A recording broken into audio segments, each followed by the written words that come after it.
Welcome back. You're still watching S8 Today. We go back to a story just before the break where experts from the WHO, the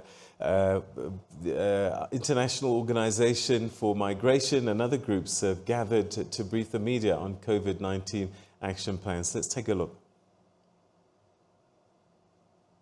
The political level on the continent, facilitated by the African Union, coming together of the leaders to recognize that they need to put in place, despite the lockdown measures, humanitarian corridors that will enable the movement of some of the expertise, the people, and very much the supplies that are required for the response to the COVID-19 and also for the provision of basic health services and dealing with other basic needs of people that go beyond health. I'd just like to mention that last week, some scientists made some unfortunate remarks about vaccine trials in Africa. So I'd like to emphasize a couple of points about this, that we encourage countries to engage in vaccine trials that respect international standards in terms of ethics, in terms of respect for the rights of people. We encourage actually African countries to get involved in trials, not only for vaccines, but also for discovering therapeutics, because this is the way that they will be most adapted and relevant for African populations. But I'd like to emphasize that all the clinical trials will be undertaken absolutely respecting international standards.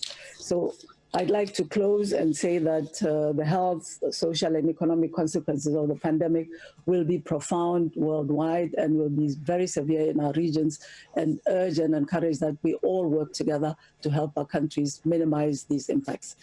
In just a few months, COVID-19 has affected the lives of hundreds of millions of children around the globe. Children are now out of school. Many live in families where parents have lost their job, and we see increase in domestic violence and abuse. And here in Africa, children were already growing up in a challenging environment before the pandemic, as our region is grappling with multiple shocks. I'm thinking of conflict, displacement, disease outbreaks, malnutrition. COVID-19 does not discriminate, but its impact does. The vulnerable are the hardest hit. And so today we are looking at 128 million children out of school in the 24 countries of our West and Central Africa region. The number was 41 million before the epidemic. So huge, huge explosion. Violence against children and women is on the rise. And we, UNICEF, with our partners, are also concerned that the pandemic is starting to affect the malnutrition levels because of the disruptions of food systems and emergency and routine healthcare services. And then finally, all of the COVID-related measures that states are taking, containment measures, border closures, this is all increasingly making it difficult for the humanitarian community to fulfill our mission and responsibility to provide vital supplies and services to children and their families. So what are we doing about it?